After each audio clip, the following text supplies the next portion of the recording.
It's wonderful to welcome Hayley Verrall to this podcast. She is a country musician from Burlington, Ontario. How are you today, Hayley? Thank you for joining us. Thank you so much for having me. I really appreciate it. I'm doing fantastic, and I'm so excited to share my music with you all. Wonderful. Okay, let's begin with your newest new song, which is titled "Late Bloomer." So tell me more about that. That song to me was one of my most vulnerable songs I've ever released. And it was a song that really talks about me and who I am growing up. And I was so excited when Aaron Allen, who I brought the song to, really lightened it up for me and was able to bring that story to life. All my life, I always had issues trying to make friends because I was so different from others. And I wanted to be sure that this song was able to bring that to light and make sure that song was able to connect with as many people as possible. So that song to me and being able to say it's okay to be different and to embrace those differences. So this song to me is just something that I really, really wanted to put out. Yeah, and it's a really great song. I really enjoyed listening to it. Thank you so much. I really appreciate that. And that means a lot to me because that song is something that I was scared to put out at first because I didn't know how people were going to react. And this was one of the first songs that was really slow and that really touched upon something in my life. Tell me more about the title. What's the meaning behind it? To me, late bloomer, I've always heard this word in my life. I felt like a late bloomer when I was growing up. I had issues making friends. I felt like I was a lot slower than everyone else when it came to making friends and even just growing up and like I'm 5'2" and seeing all the people around me growing up and getting tall and things like that. I always just felt like maybe my time will come. I'm just a late bloomer and eventually I'm gonna grow and be just like everybody else. So, in your view, have you reached the part where you bloom yet? I think so. I think I still got a lot to go through and still a lot to happen to me, but I think this is just the start of my journey and that flower is just starting to poke out and I'm really excited. Tell me more about your feelings of being different. I wonder if you've managed to overcome some of it now. Yeah, so when I was younger, I actually didn't even think about music as a career. I always felt like I was in love with animals. I had these cats following me around everywhere I went. I was a cat girl. I always wanted to be a veterinarian. And unfortunately, I wasn't the brightest when it came to math and science. And I was told that at a very young age in school that if I wanted to be a veterinarian, I needed to be a lot smarter with my math and sciences. And that really put a bummer to me. And I decided, you know what, I really like basketball. But you know, me being 5'2", that wasn't that wasn't feasible. So I really fell in love with music because every single school I went to, the music teachers there, I just really had great connections with. And I think that was a turning point there. And eventually, as I got older and went to college in my last year, we had to create a project for the final of doing something. And everyone was kind of doing an album or singles. And I thought, you know what? I want to make a difference. And I had a story from a long time ago where my dad's mom, so my grandma, had suffered a stroke that paralyzed her right side of her body and her throat. And pulling out my guitar when I first learned it and singing songs to her and seeing her light up, I knew that music was my purpose and that's what I wanted to do for the rest of my life. And what I also do for full time too is I go into nursing homes and I sing classic country music and just seeing their faces light up and knowing that my voice and the music I'm putting out and the music I'm sharing is just making them feel something and inspiring them and celebrating their life that is something I know that I want to do. That's wonderful. Yeah. So, what college did you go to? I went to Centennial College in Toronto. Mhm. Let's see. I spent my college years in Canada too. Oh wow, what Went college? university in Peterborough. Okay, that's kind of cool. And in regards to your feelings of being different, I think that's how I went throughout high school as well as my college years, including today. It is it can be challenging. Oh, it definitely can be. And finding that special group that you can connect with and know that you're able to have these conversations or even share similar interests. And I think college is really great for that rather than elementary school and high school, because elementary and high school, you're kind of grouped up with people of different varieties that want to do different things with their life. But in college, you're meshed with a group that is specifically going to that specific thing because that's what they want to pursue. So I think having shared interests is something that's so helpful. So, of all your years going through school, which ones did you find to be the most challenging? I have to definitely say elementary school and going into high school. I think my last 2 years of high school were fantastic. Mhm. I found a group of people I meshed with, and just being able to put music, because I went to a special program that specifically focused on music. That's great. Yeah. For me, I don't remember much of my elementary school years. But the parts where I do remember, I remember them to be, okay, at least. Yeah. Um, it wasn't until I reached middle school that I find that people can be quite catty and they make friends based on how, catty they are about other people. Yeah, Um, it's hard. It's like sitting in a lunchroom and seeing where people are sitting, right? You've mhm, got certain people sitting in an area, certain people sitting in a different area, and then you've got other people kind of just don't know where they belong, right? mhm, And it's hard to find that group that you can belong with, because do you know if they're going to accept you, right? mhm.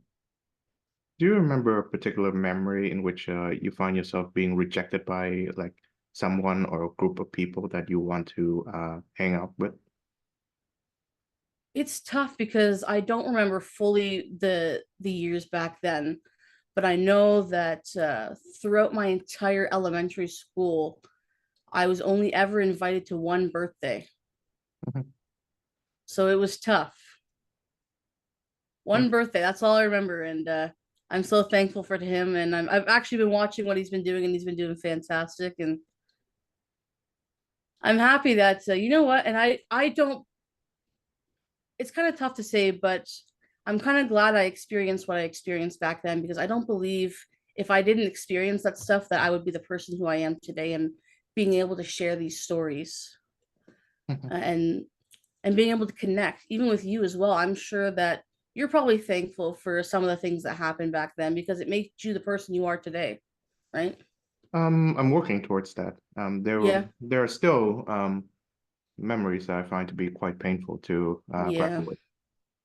So, yeah. It's tough, but I think everything. I believe everything happens for a reason, and I think that we may never find that reason, or maybe we will in a couple of years from now.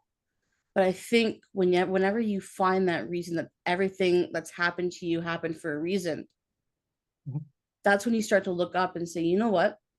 I'm the person who I am today because of what's happened in my life. And I don't think I would ever change that. So, That's the way I look at things. do you find music to be like an outlet to, in some way, in some ways, provide you with a certain solace for not being able to fit in? I think so. Yeah. Music is a way for me to express my feelings. And it's so much easier than just sitting here and chatting and putting words out.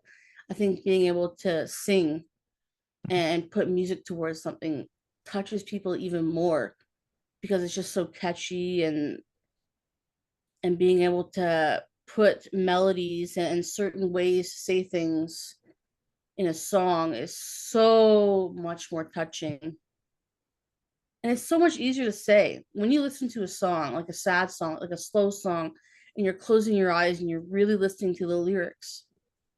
What do you think? Like, you're like, wow, this really touches my soul. And I'm so happy this artist put this out because it connects with me so much. Mhm.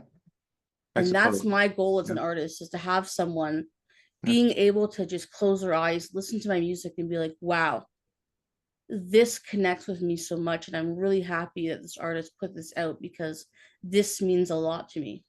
Mhm. Yeah. And can do you think you can tell or list some of the musicians who've done that to you? Yeah. So Dolly Parton, just hearing her story, like the coat of many colors story, and knowing that. And then Justin Bieber, for example, he's not country, but hearing the stories and his music he put out, especially the Purpose album. If you haven't heard that, if you close your eyes and you just listen to some of the slower songs, you can really hear how much pain he's gone through and the stories. And just knowing that you're not the only one that's gone through things, and knowing that there's others that are able to share those stories is something that really touches my heart. And that's the whole reason why I do what I do, is being able to inspire others and tell people it's okay, especially with late bloomer. It's okay to be different. We all are different in our own ways, and that's what makes us special and unique. And I think it's great, because I think if we were all the same, life would be would be so boring, right? We all are different, because then life is so different, and it's so much fun being able to meet people that are different than you. Yeah. Unfortunately, I'm not quite into Justin Bieber as much as you do. But I know that he grew up in London, right? So how close is Stratford, London to? Ontario. Yeah, I Oh, think it's Stratford. about an hour maybe. I'm Okay. geographically special, so Yes. And but I do remember when that album that you mentioned, Purpose, came out. I was in high school around that time, and yeah. yeah, there were a few big hits from that one. The one where I can remember is something something love yourself something, right? Yeah, love yourself. Yeah. I And this. think the two songs on that album that really didn't get played much was, I think you should listen to these, is Life is Worth Living Mhm. and then Purpose Itself. Those two Okay. songs are really, really strong. All right. Yeah. Tell me more about how that album impacts you. That album, so I listened to that album and I listened to those lyrics, especially Life is Worth Living, because the stories behind that, and knowing that he was struggling with mental health, and he still is to this day, and everyone is at some point in their life. That song to me meant a lot, and knowing that he's not the only, like, I'm not the only one, especially in the music business, that's going through something. And it's scary to say that all of us in the music business have gone through something, whether it be not being able to trust the people you're working with, or someone doing something, right? And I'm really thankful that artists like him puts things out like that shares his thoughts and his feelings towards life in the industry. And that's what makes me want to be able to write more and share my experiences. And I think that's really why I do music, is because I'm able to talk so much about what I want to talk about, and making sure and hoping that there's others that can connect with it. I know that another song from that album is I think the chorus goes, was it is it too late now to say sorry, right? Yeah, Yeah. sorry, yeah. Yeah. I know that the context about that song, I think lyrically it's you can apply to any sort of like situation where Yeah. someone is trying to atone for their mistakes. But having known the kind of like life course that Bieber was leading from the time that I know of him, I think it was like 2010 to that point. Yeah. I know that he's gone through like a whole series of troubles, and I think this is his like apology letter to the fans or Yeah. to anyone who's listening. Yeah. So, And have you heard his new one of the new singles called Lonely that came out with Benny um, Blanco a long time ago? tell me about it. I don't follow Justin Bieber's music as much as you do, I'm afraid. Yeah, that song in particular talks about him in the industry and him feeling so lonely sometimes because he's feeling like he's living in this glass box where everyone's seeing him constantly, seeing him through his good times, seeing him through his bad times, and sometimes that just makes him feel so lonely. So I think that's a really powerful song, and the lyrics and being able to close my eyes and just view those lyrics and know that there's so many people going through things, and it's not just me or not just people I know.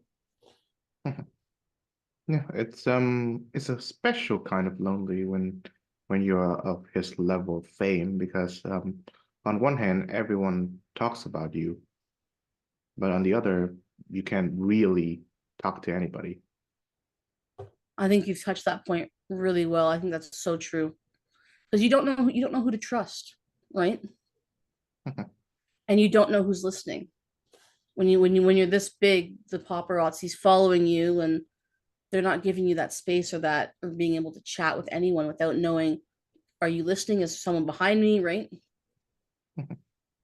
Yeah, I certainly hope that that does not happen to either me or you anytime soon. But I don't think so. I think we'll be okay. here's hoping.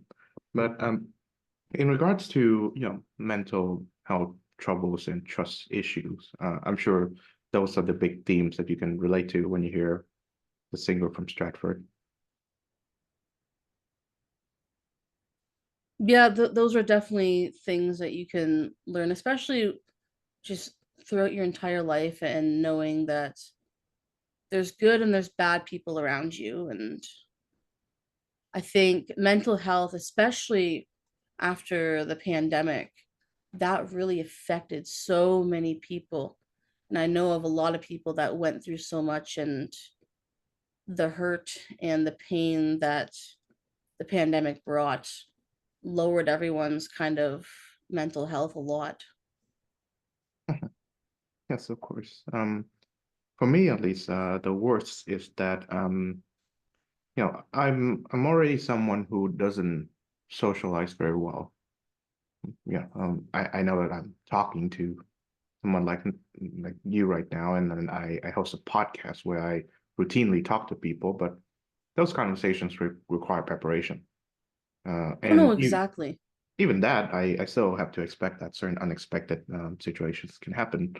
But nevertheless, I'm not good at spontaneously coming up with conversation topics with anyone. And the pandemic just sort of like put all of that you know um put all of my social skills like on an like steep unraveling. Um, I remember my first school year out of the pandemic.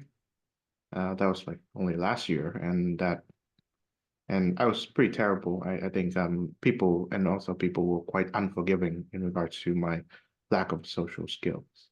They tend to read into things that make me look more malicious than I seem. So I wonder if that's something that you can relate to, having like your intentions being misread and all that. Personally, I don't remember anything like that ever happening to me, but I know that during the pandemic, it was especially hard because, especially being a musician, everything was shut down and being booked and having so many shows just canceled. It was terrible. The first few months, I didn't go out. I didn't know what to do. I was so upset, right?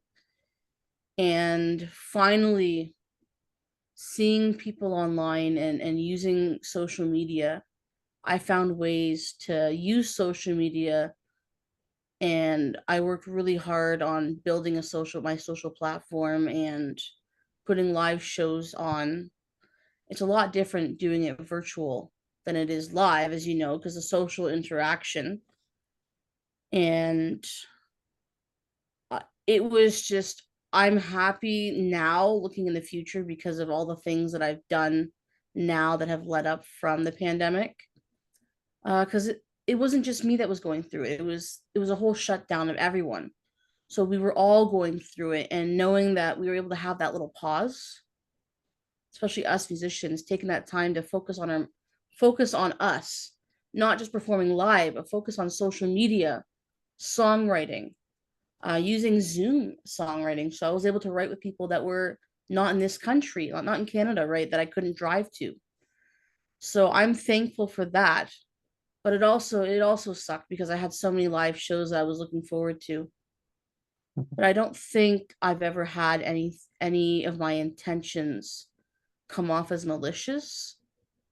I'm sorry that happened to you, and that's it's terrible when people think you are someone you're not, or you're doing something that maybe that you're totally not even aware of.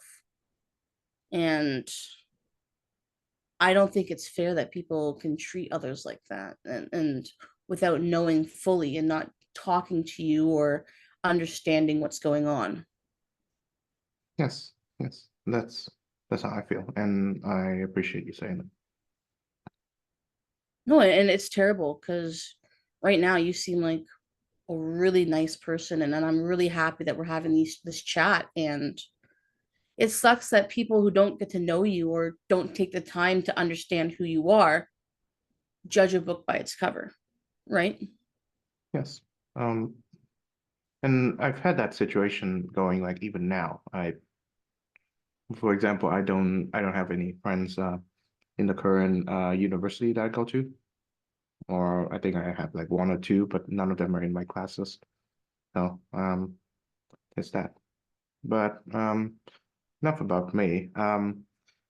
So your last single, the one before this one, Late Bloomer, is titled Slow Motion, and it is a love song, from what I can tell. It's a beautiful song. Well, And thank you, and I really appreciate that.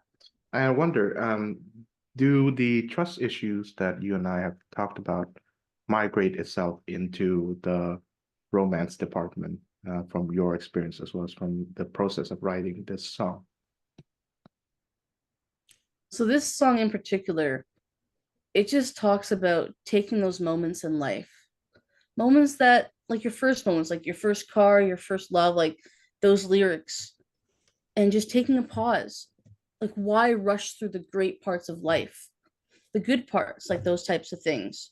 Why not take life in slow motion and remember those most memorable and special moments?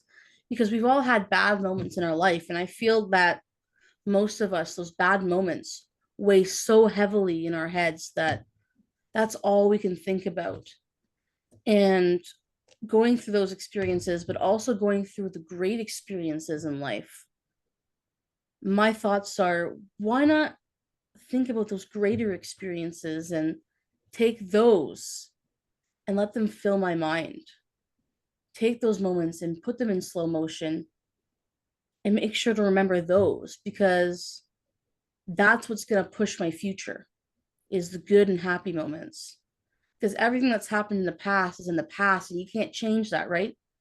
You can only change what's going to happen in your future by how you think and what you want to do. So that's why I put out Slow Motion, was to tell people and to share that you're going to have amazing moments in your life. You have to cherish those. You can't fast forward through those, like maybe some of those bad moments that happen to you. You have to take it in slow motion so you don't miss those important moments that make you who you are. From your experience, why do you believe that people linger onto the bad things that have happened to them? I think it's because they're scared. They're scared that the bad things are going to happen again, or they're going to turn into that bad thing that happened to them. And I think that's why they linger so much on that. And it just happens at a bad time in their life, or a time that really was mentally draining for them, that it's hard to shake. And I think it's just being afraid of being happy Mhm. and knowing that there's positive there's positive stuff in life, and knowing that it's going to get better, but you have to let it. You have to open those doors. Mhm. Yeah, I remember that there was a time back when I was still going to school in Canada. I fell in love with someone and it ended badly. And I didn't talk to this girl for years. And finally, when I relocated myself to Europe, I found that she lives nearby, and I tried to reconnect with her, but she rejected that, and I felt terrible. But at the same time, a few days later, I find that, well, perhaps if I had to wait that long and to receive nothing from her, then maybe it was not meant to be. And Exactly. And you're going to find that someone, and it may take years, it may take a day, but it's going through those experiences, the rejection, right? And going through that experience and the failures and knowing you can get back up, you're going to find that someone that really meshes with you and someone that builds you up and brings you up. And I'm so happy to have found that someone already in my life, which is so great. And that's why I talk about it all the time. And there's other songs that I've put out that talk about the happiness that I have, and there's more songs that are coming out in the future that also talk about that. thank you. And in regards to the pandemic, how have you managed to survive those years? Again, it was tough in the beginning because I didn't know what to do, and it was so sudden, and not knowing how long it was going to be, or if if it was going to get fixed, right? And things are going to go back to normal. I started finding new ways to make music, new ways to connect with my audience, and that was taking social media to the next level. And that's when I began also going into co-writing a lot. I only co-wrote with a few people before, as I didn't know if I really enjoyed it. I liked just being able to write on my own. But after writing with a few artists and a few people, I noticed that my writing was getting a lot stronger. My ideas were being turned into bigger ideas. So that's where I fell when I when the pandemic hit. Was first few months were hard, getting used to knowing that the world may never get back to normal, and knowing this is might be the new normal. And so just being able to live with that and make the best of the situation. That's kind of how I felt during the pandemic. What about yourself? I was in Canada for those years. I took the first flight back to my home country, which is Vietnam. I think it was in late 2021. But I spent like 2 full years in Canada around that time. It was tough throughout the period. I think I there were ups and downs regarding my mental health and such. I actually live alone at that time. Um, but yeah, I had some friends that I could talk to who live close That's by, good. but overall it was a very lonely experience.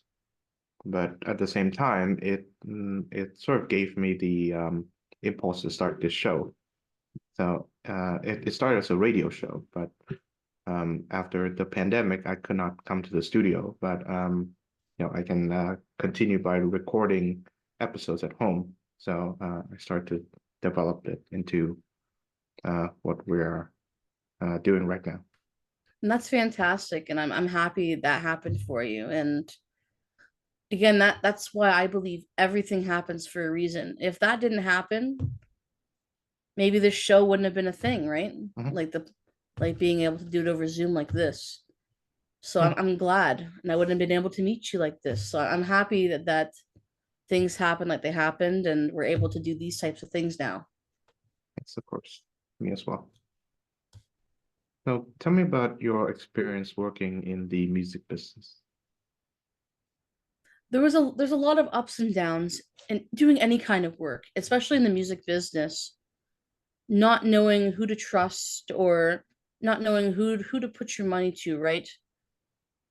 And I definitely feel like you got to get a strong team with you of people you mesh with. You got to build those relationships, and being able to have that and the people I'm working with now is so fantastic, and I'm really happy because in the beginning, I was just putting music out and putting throwing all my money in my at my music and nothing was happening.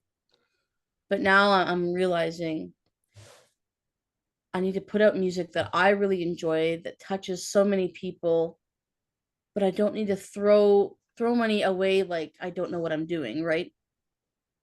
And I need to have the best recording possible and work with the best people possible that flow with me. So Sean has been great. I'm working with Sean Moore on my current three singles coming out this year, and on my past singles like Late Bloomer, Slow Motion, and I Guess That's Love. And working with him has been so fantastic. And I couldn't thank him enough. And the trust I put in him and knowing that he's putting out the best product that shares the best version of me, it is so touching because when I put my music out in the past, like way in the beginning and working with a few people, I just learned that when am I going to meet people that actually want to see me be successful? You want to find people that want to have you successful because they don't feel successful unless they feel successful, right? And that's what I learned in the music business is that you're going to go through those ups and downs and you're going to meet those people that totally you don't mesh with, but you have to have those experiences in order to get these good experiences because you're not going to know what good experiences are unless you've had bad ones. Yeah, so how do you know that someone that you work with, like Sean, is someone that you can trust and work with again? Just being able to build a relationship, being able to trust. It's not just going into the studio after meeting him for maybe an hour. It's the months and months of just talking, writing songs, seeing him in person, and just meeting and knowing this person wants to see me successful. This person knows exactly what my sound is or what my sound should be. And we're able to work together so seamlessly that it's like we've known each other for years. Yeah, that's an interesting answer because you go when you have a song that you present to say a producer, you have an idea of what the song will sound like, but the producer has a different idea, and if you think to yourself that sounds a lot better than what I have in mind, then we can work together. Right? Exactly. And being an artist or someone in general, just be open to ideas because you never know. It might be amazing. Like there are so many songs that way back in the day that I was like, this is strictly gonna sound like this. I want it to sound like this. And now looking back, maybe I should have listened to the people that were around me that said, try this. We should try this. Because as I was going through my experience in the music industry and trying new things, opening myself up to co-writing, opening up myself to trying pop country or even the alternative rock kind of thing, and my boyfriend being jazz, blues, and funk, and opening myself up to trying songs like that and trying genres, I think has been so helpful. And just knowing that I just need to try new things because it doesn't hurt to try. Because if it doesn't work, it doesn't work. But if it does, look what might happen. What is your favorite thing about country music? The stories, the stories behind it, especially Dolly Parton, The Coat of Many Colors, 9 to 5, like all those songs, just hearing the stories behind the song and the lyrics. When I'm a songwriter and I'm a musician, My main thing is the lyrics. So when I'm listening to songs, I'm listening for a good lyric. Does this connect with me? Am I feeling something? So that to me is the most important thing. Mhm. And I'm guessing the lyrics to Dolly Parton's song impact you in that manner. Yes, she is one of the biggest inspirations. And because she's so humble, the things she does, the songs she puts out, and just who she is as a person that we know, I think is someone who I look up to and someone who I hope to be like someday. Mhm. Yeah, she's amazing. Um, Do you like Dolly Parton? um, I I like to hear more of her music. Yeah, Yeah. that's awesome. I think you should. I think she has a lot of great songs, and if you have Netflix, you should check out some of her Netflix movies and shows that she Mhm. does. I think that'd be great. Yeah. Yeah, she has she did she does movies too. There's Yeah, this one called Rhinestone with Sylvester Stallone. yeah. That's You should watch Dumplin'. You should watch Dumplin'. huh?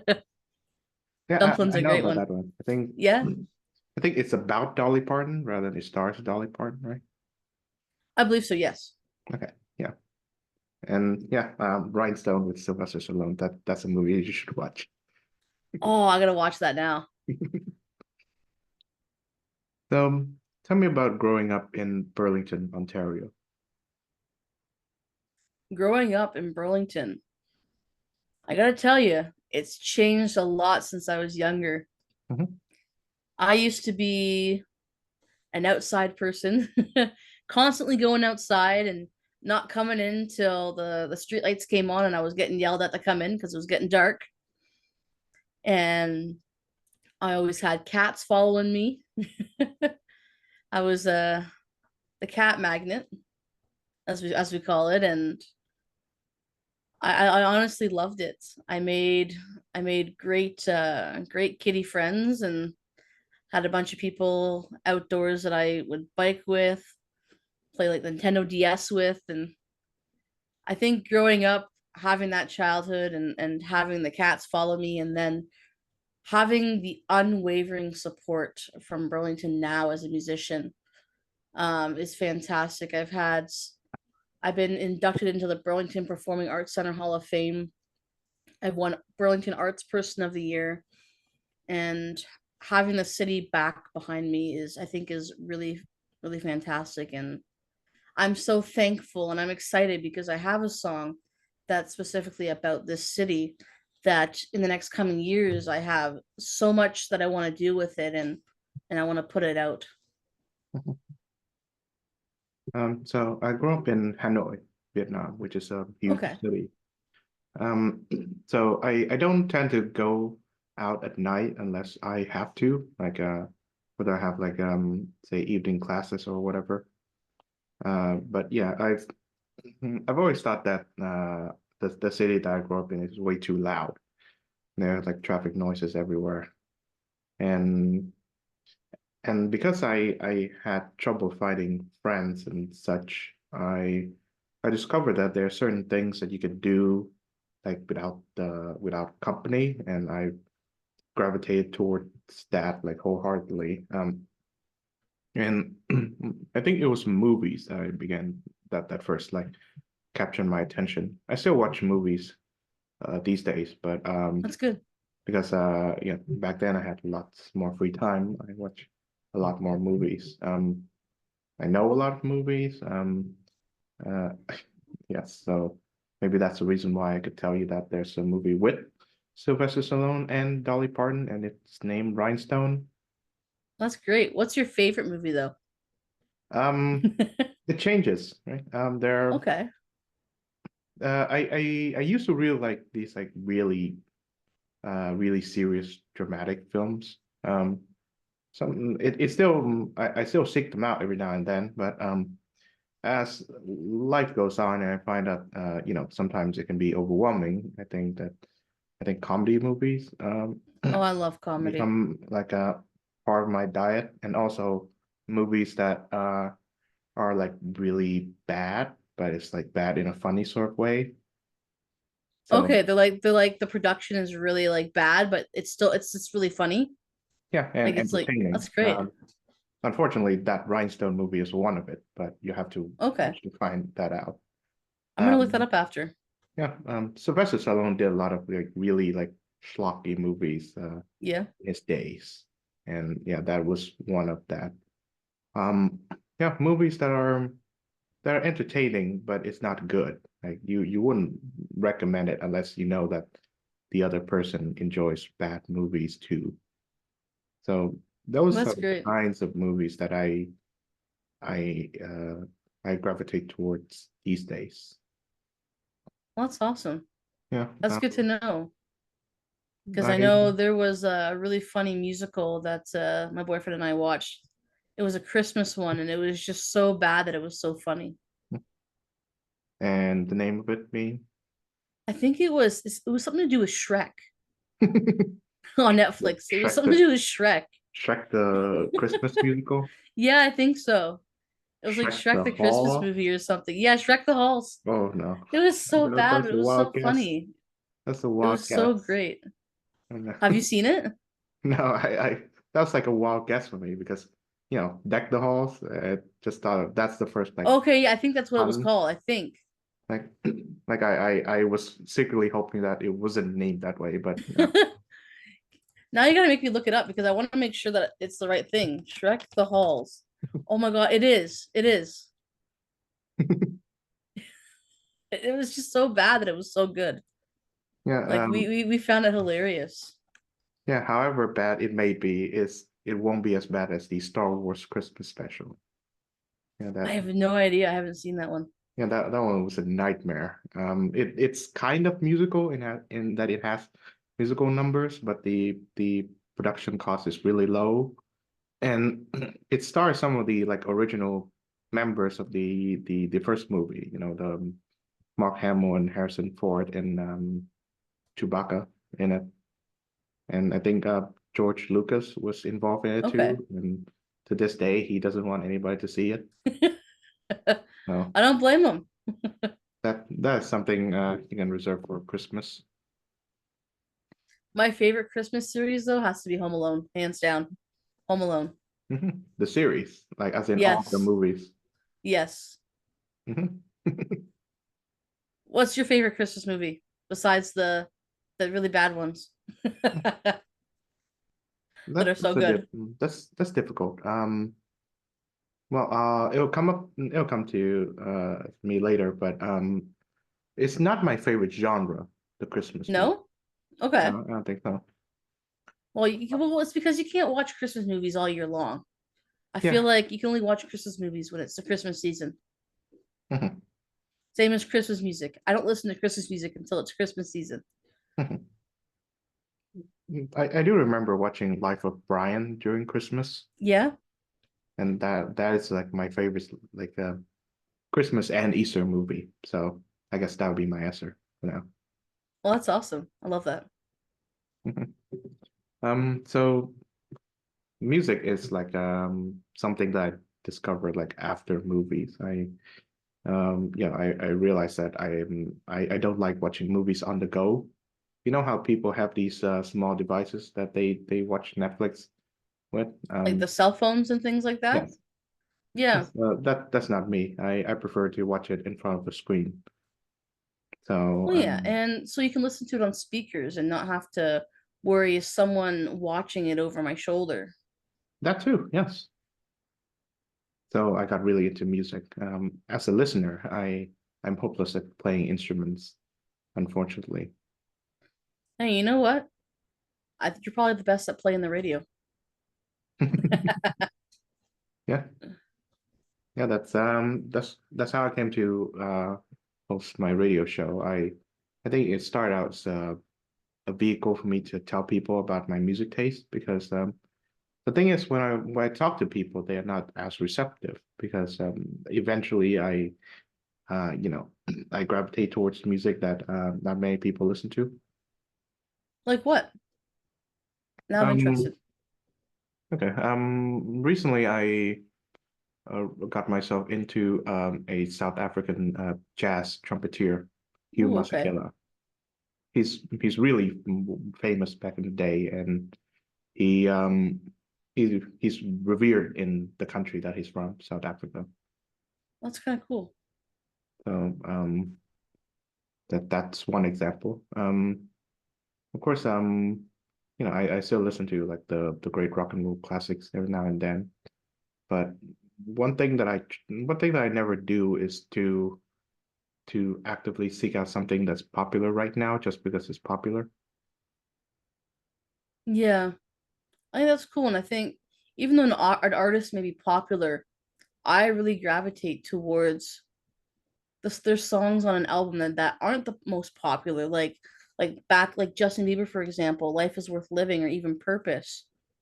Those songs weren't the most popular. It was Sorry, it was Love Yourself, What Do You Mean, right? Mhm. So that's what I gravitate towards, is the songs that not everyone's gonna listen to.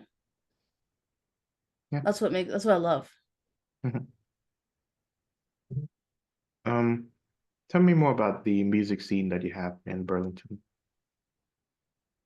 Right now, I think, especially in Burlington and in Canada, like Ontario, for example, country music is a huge part of it. And we're always helping each other out. Oakville, for example, has the Moonshine Cafe, which makes sure that everyone, like independent artists, whether it be country, rock, doesn't matter the genre, are able to come in and share their music. For example, like every Wednesday or Thursday night that Dave Woods hosts songwriters or in the country with Dave Woods, I really enjoy being able to listen to those or even be a part of that and share my songs and share the stories behind them. Because when you play in the bar scene or you play these big festivals and things like that, people want to hear songs they know, songs they can dance to, especially in a bar. You're the background, your background. You're not what everyone's going to be looking at and listening to. You're just background music to them. But being able to be put on a songwriter circle and having people there, specifically there listening, because that's what they want to be there for. That's what I really enjoy the most. And going back to doing nursing homes, that's what I'm there for. I'm not the background. I'm able to share my stories and sing the songs and knowing that people are intently listening. Mhm. So, That's my favorite part of the music scene is that. And I'm hoping Burlington can have more songwriting circles like the Moonshine Cafe does in Oakville. And it's only a 10-minute drive from here, so it's not far at all. And I really enjoy that a lot. mhm. Yeah, tell me more about the nursing home performances. Those are really cool to me. And it started out with the story. I started a program called Singing for Smiles, where I specifically go to nursing homes and retirement homes and I bring classic country back. And the response that it's been having and people smiling. I had this one story that it made me tear up because it was so touching to me. There was a man that hadn't used his voice in over a year. And on my final song that I sang that night, it was during Christmas. And I remember the song specifically. It was Feliz Navidad. He started singing. Mhm. And the staff there started crying because they hadn't heard this man's voice in over a year because he just didn't talk. He wouldn't do anything. And seeing him talk and hearing him talk and me being a part of that story, that meant so much to me. And that is why I do what I do, is making those stories, knowing I can touch so many people and seeing the impact that music has on people. That's why I do what I do. That's incredible. I imagine that being in a nursing home itself can be quite lonely. Oh, yes, it can be. And it's just people are there just waiting until it's their time to go, right? And instead, we should look at it as is this is your time to celebrate. You're getting a break. You don't have to worry about feeding, like cooking for yourself, cleaning up after yourself, which you've been doing your entire life. Here, this is where you're celebrating the rest of your life, and that's what it should feel like. And being able to come in, share music that brought their child brings their childhood memories back, and knowing that this is where they're going to spend their time and being able to celebrate that is something that I want to continue to embrace and bring to homes every single time I go in. Mhm. It's just a wonderful way to look at it. Um, Tell me about your parents. I wonder throughout your personal struggles and as well as your starting a musical career. To what extent were they present and supportive of you? They have been supportive since day one. My dad actually was a part of a barbershopper quartet Mhm. and barbershopper group at a young when I was a young girl, and driving in his truck, listening to the tapes like Blackbird and harmonizing with him, singing with him. That was really cool to me. And my parents were always both in the church choir. So I was always growing up sitting on laps in the church listening and putting crayons in people's ears, as a little girl. And hearing my parents on stage singing in the choir, and then eventually joining that choir when I was old enough to actually sing and the words actually come out properly so you can understand what I'm saying, and then having their support when going to country music festivals, singing in country competitions, singing at open mics, and having them there watching me and supporting me every step of the way. And until now, too, they're just supporting me, coming to my shows, getting their friends to come out. It just means so much to have my parents, because music is tough, and music is not all about making money in the beginning. It's not all about making money at all. It's about putting your heart out there and inspiring people and hoping that an income can come in, because this is something I want to do as a full-time career, and it is something I'm doing, but it's tough because of the cost of living and how much people who don't know the business value you. Yeah, and I'm guessing I'm guessing performing and writing songs is a way of you to to get personal um without the inhibitions I think people usually have when they tell other people about their personal affairs, right? Yeah, I think being able to put lyrics and songs out in the world without actually telling exactly little by like piece by piece of what's happened in your life, but putting it in the broad kind of way where not just you can connect, but so many others can, where, oh, this reminds me of something that happened in my childhood, or this line, this story is so similar to something that happened to me. Mhm. So how have you managed to overcome nervousness when performing in public? Just the more I do it, the better I get. When I first started performing, I would stand on stage and I would stand there and I would be like, okay, so my name's Hayley. This is my next song. And I would sing. But now when I'm on stage, after doing it for so long and working on being able to talk, you can't shut me up. I could go on for hours about something now. And I think it's so helpful. And I'm so happy that that's happened to me, that I'm able to be so much more comfortable on stage and I'm able to talk more about my songs, and I'm able to be more grounded with the audience. And I think I have to thank doing it in nursing homes for that, because having those smaller settings and not being just background music, being able to have people in front of you and knowing, okay, I need to do this, I need to connect with the audience, and I just got to keep working on it. I got to share the stories of this artist's song.